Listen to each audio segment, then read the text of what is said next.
안녕하세요. 모두를 위한 모든 것의 역사, 빅히스토리 강연을 맡은 박지영입니다. 오늘은 시즌2 생명의 역사 제1강 세포막과 생명에 대해서 말씀드릴 차례입니다. 흔히들 중학교 들어가면 가장 먼저 배우는 것이 모든 생명은 세포로 이루어져 있다. 세포는 생명의 기본 단위다. 이런 얘기를 합니다. 자, 세포가 생명의 기본 단위라는 것은 무슨 의미를 가지는 걸까요?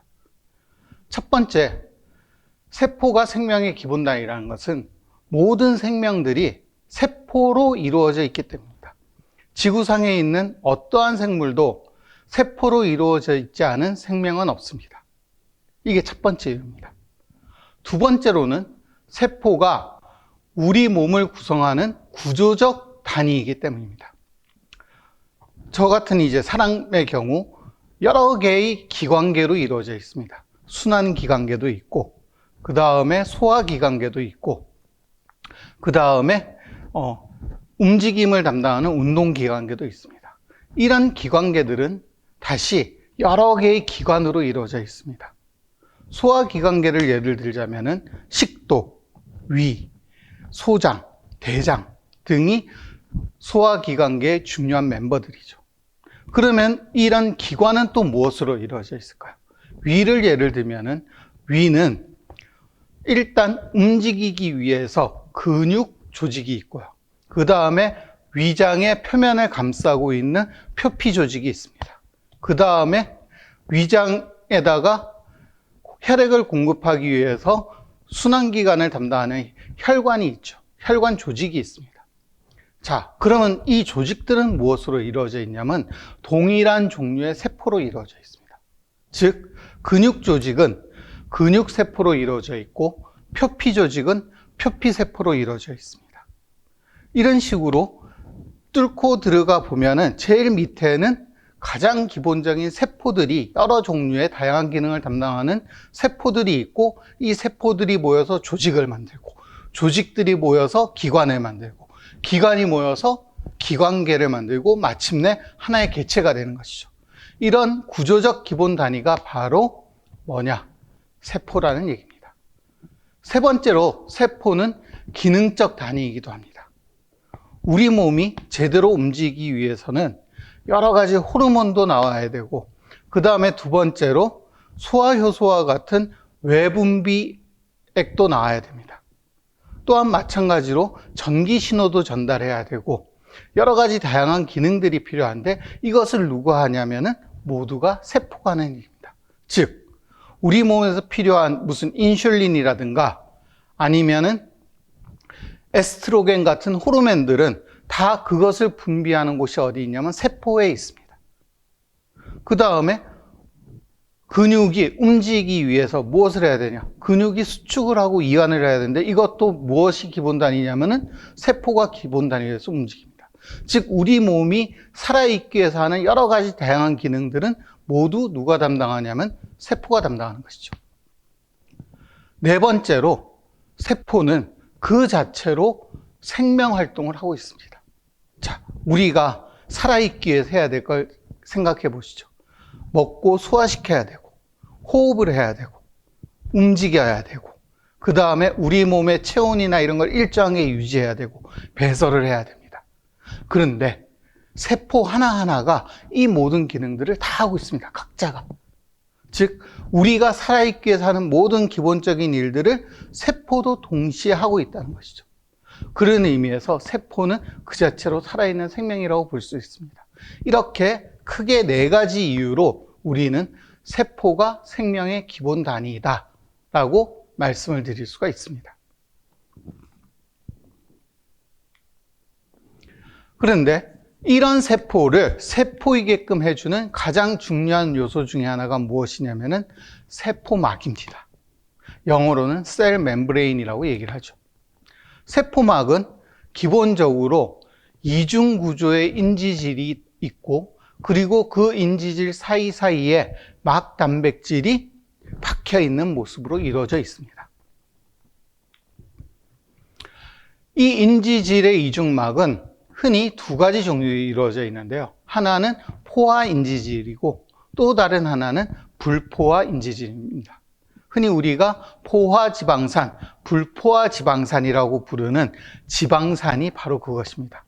이 지방산의 끄트머리에 인산이온이 달라붙어 있는 것을 우리는 인지질이라고 얘기를 합니다. 이 중에서 포화인지질이 우리 세포막을 구성하는 가장 기본적인 것이고 중간중간에 불포화 지방산의 인산이 붙어 있는 불포화 인지질이 군데군데 박혀 있는 구조를 이루고 있죠. 이런 세포막은 기본적으로 하는 일은 외부와 내부를 구분 짓는 일입니다. 즉 외부의 어떤 일들이 세포 내에 영향을 미치지 못하도록 막아주는 역할을 하는 거죠. 이 역할의 기본은 누가 하냐면 인지질막이 합니다. 원래 세포들은 세포의 내부도 액체 상태로 되어 있고 대부분 물이죠. 세포의 외부도 대부분 물로 이루어져 있습니다. 따라서 물에 녹아있는 어떤 물질들이 물과 함께 자유롭게 이동하게 되면 세포 내에 항상성이 유지되기 힘듭니다. 그래서 인지질이 이를 막아주는 거죠. 원래 기름은 물하고 잘 섞이지 않는 건 다들 알고 계시죠. 인지질의 지질 부분이 바로 이런 기름과 같은 성분이기 때문에 물이 다가오는 것을 막아주는 역할을 합니다. 하지만 세포막의 중요한 또 한 가지 기능은 무엇이냐면은 내부와 외부의 소통을 해줘야 된다 이거죠. 마치 우리가 집을 지을 때 담을 둘러서 내부를 외부와 격리시키지만 그 담 사이사이에는 문과 창문을 놔둬서 내부와 외부가 자유롭게 소통할 수 있도록 하는 것처럼 우리 세포막에도 입구 역할을 하는 물질들이 있는데 이것이 바로 막단백질입니다. 막단백질은 크게 소수성 단백질과 친수성 단백질이라는 두 가지 종류가 있습니다. 소수성 단백질은 물과 친하지 않은 단백질입니다. 이런 단백질은 보통 세포막을 관통해서 들어가 있고요. 소수성 단백질이 아닌 친수성 단백질은 물과 친한 단백질입니다. 이런 단백질은 세포막을 관통하기보다는 세포막의 한쪽 표면에 붙어 있는 형식으로 존재하게 됩니다. 이 막단백질이 스스로 통로가 돼서 물질들을 이동시키기도 하고 또 다르게는 다른 물질의 이동 통로를 열어주거나 닫아주는 스위치 역할을 하기도 하는 것이죠.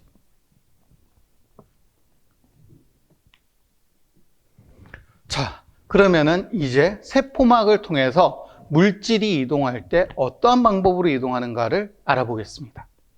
세포막을 통한 물질의 이동은 크게 두 가지로 나눌 수가 있습니다. 하나는 에너지를 써야 되는 것이고 또 다른 하나는 에너지를 쓸 필요가 없는 것이죠. 에너지를 쓸 필요 없이 통과할 수 있는 것으로는 확산이라는 방법과 삼투라는 방법이 있습니다. 먼저 확산에 대해서 알아봅시다. 확산은 물에 녹아있는 물질들이 움직이는 방법입니다. 마치 어떤 걸 예로 들 수 있냐면요. 우리가 물에다가 커피를 부으면 커피가 물에 쫙 퍼지면서 전체적으로 까매지는 걸 볼 수 있습니다. 커피 분자들이 한쪽에서 다른 쪽으로 이동하는데요. 이때 기본적인 방향은 농도가 높은 곳에서 농도가 낮은 곳으로 이동하는 것입니다. 즉, 세포막 바깥쪽에 어떤 물질들이 많이 있고 세포막 안쪽에 어떤 물질들이 별로 없다면 농도는 바깥이 높고 안쪽이 낮게 되겠죠. 이런 경우에 밖에서 안쪽으로 물질이 이동하는 것을 우리는 확산이라고 얘기합니다. 이런 확산이 될 수 있는 물질의 기본적인 특징은 크기가 일단 굉장히 작다는 것이죠. 하지만 세포막에서의 확산은 조금 다른 경우도 있는데요. 세포막 자체가 물의 이동을 잘 허용하지 않다 보니 물에 녹아있는 이런 물질들의 이동도 쉽진 않습니다. 그래서 세포막을 통한 일반적인 확산은 좀 느려요. 그래서 뭐가 있느냐 하면은 세포막에는 확산될 수 있는 통로가 따로 있습니다. 이런 통로를 통해서 좀 더 빠르게 이동하는 것을 우리는 무엇이라고 하냐면 촉진 확산이라고 이야기합니다. 이런 촉진 확산을 통해서 여러 다양한 물질들이 움직이게 되는 것이죠. 대표적인 예가 포도당의 이동 같은 경우가 있습니다. 산소도 이런 방법을 주로 이용하죠. 에너지를 쓰지 않는 두 번째 방법이 있습니다. 바로 삼투인데요. 앞서 확산은 물에 녹아있는 물질들이 직접 움직이는 거라면 삼투는 물이 움직이는 겁니다. 자, 그런데 여기서는 방향이 반대예요. 즉, 농도가 낮은 쪽에 있는 물이 농도가 높은 쪽으로 이동합니다. 그래서 여기 그림을 보시면 나타나는 것처럼 적혈구인데요. 적혈구가 아주 농도가 높은 용액 속에 담겨져 있을 때, 이런 용액을 고장액이라고 하는데요. 바깥쪽에 농도가 높으니까 안쪽에 있는, 즉 적혈구 안쪽에 있는 물이 바깥쪽으로 빠져나갑니다. 그럼 어떻게 될까요? 적혈구 안쪽에 물이 줄어드니까 적혈구가 쪼그라들겠죠. 자, 등장액이라고 두 번째 나와 있는 그림은 안쪽과 바깥쪽의 농도가 같은 겁니다. 이런 경우엔 물의 이동이 거의 없는 것처럼 보이죠. 실제로는 있지만 나가고 들어오는 물의 양이 똑같기 때문에 그냥 없는 것처럼 보일 뿐이긴 합니다. 자, 그런데 반대로 적혈구 바깥이 아주 농도가 낮다면 어떻게 될까요? 밖에 있는 물이 이제 적혈구 안으로 들어오게 됩니다. 그래서 적혈구들이 팽팽하게 불어오르죠. 그러다가 더 이상 적혈구의 세포막이 견딜 수 없을 만큼 물이 많이 들어서 부피가 커지면 터져버립니다. 이런 거를 용혈 현상이라고도 얘기하는데요. 이런 식의 방법을 이용해서도 물질 이동이 일어난다는 것이죠. 자, 하지만 우리 몸에서 물질이 이동할 때 세포막에서는 바깥쪽의 농도가 높은데도 안쪽에 있는 물질을 바깥으로 꺼내야 되는 경우도 있고요. 반대로 안쪽에 농도가 높지만 밖에 있는 물질을 안으로 집어넣어야 되는 경우도 있습니다. 이렇게 원래 확산의 방향과 반대 방향으로 물질을 이동시키기 위해서는 무엇이 필요하냐면 에너지가 필요합니다. 마치 물을 위에서 아래로 부을 때는 아무 힘도 들이지 않고 그냥 컵을 기울이기만 하면 아래로 떨어지지만 아래쪽에 있는 물을 위쪽으로 퍼올리려면 펌프를 써야 되는 것과 마찬가지죠. 대표적인 것이 나트륨 칼륨 펌프라는 것인데요. 이 나트륨 칼륨 펌프는 바깥쪽에 있는 나트륨 이온을 세포막 안으로 집어넣고 안쪽에 있는 칼륨 이온을 세포막 바깥으로 내놓는 역할을 합니다.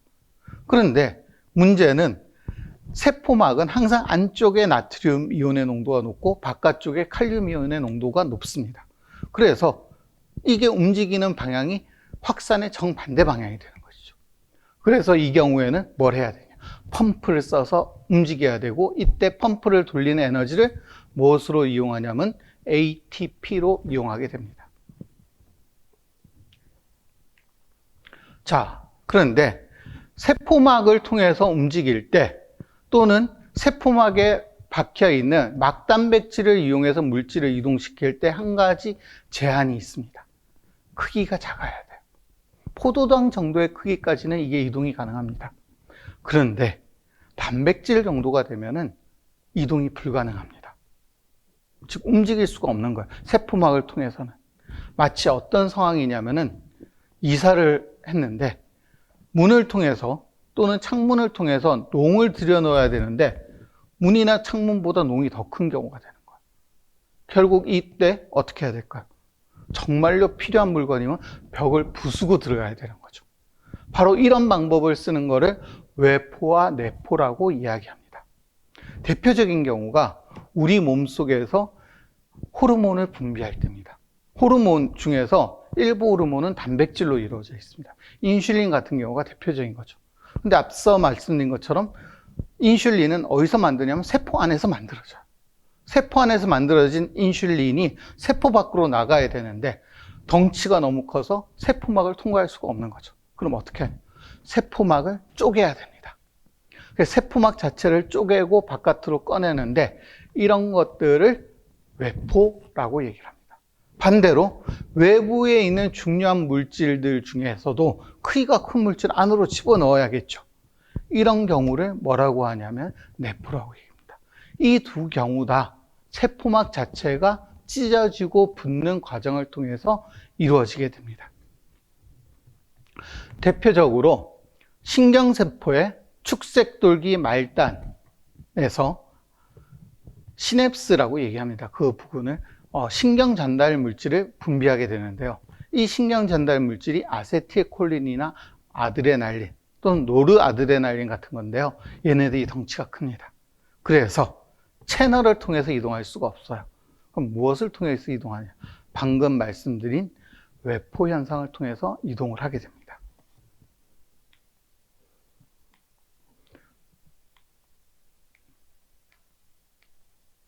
또 하나의 대표적인 현상이 백혈구입니다. 백혈구는 외부에서 침입한 세균 같은 것들을 잡아먹어서 스스로 소화시켜서 처리하는 역할을 하는 우리 몸의 면역체계의 핵심을 이루는 세포인데요. 이 백혈구가 바이러스나 세균을 잡아먹을 때 어떤 방법을 쓰냐면 바로 앞서 얘기한 이런 방법을 씁니다. 세균 자체도 하나의 세포이기 때문에 크기가 굉장히 크죠. 우리가 이거를 세포에서 그냥 흡수할 수는 없어요. 그래서 어떻게 하냐? 백혈구가 얘를 완전히 감쌉니다. 그래서 감싼 다음에 바깥쪽에 감싼막을 그냥 덮어버려요. 그러면은 이제 세포가 세포막 안쪽으로 들어오게 되는 거죠. 그런 다음에 이 세균에게 내부에서 소화효소를 분비해서 죽여버리는 것이죠. 바로 이런 방법을 써서 물질 이동이 일어나더라. 근데 이런 외포와 내포도 마찬가지로 무엇이 필요하냐? 에너지가 필요하고 그 에너지는 ATP를 사용하게 됩니다. 자, 오늘은 세포, 그 중에서도 세포막과 세포막을 통한 물질의 이동에 대해서 말씀드렸습니다. 감사합니다. 인지질은 아까 말씀드린 것, 얘기 속에 답이 있습니다.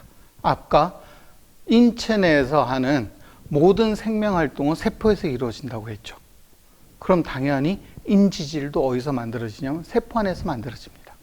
우리가 다이어트를 한다고 너무 기름기 있는 성분, 지방을 안 먹으면 안 되는 이유가 여기도 있습니다. 우리 몸에 있는 세포들은 끊임없이 인지질막이 깨지고 다쳐서 수선을 해야 됩니다. 이걸 하려면 인지질을 만들어야 되는데 인지질에는 두 가지 재료가 들어가죠. 하나는 인산이고 또 다른 하나는 지질입니다. 즉 지방을 먹어줘야 된다는 얘기죠. 그렇다고 너무 많이 먹은 건 안 좋겠지만 적당한 양의 지방을 먹어줘야 그 지방에 있는 지질 성분을 가지고 우리 몸의 세포에서 인산과 결합시켜서 인지질을 만들게 됩니다.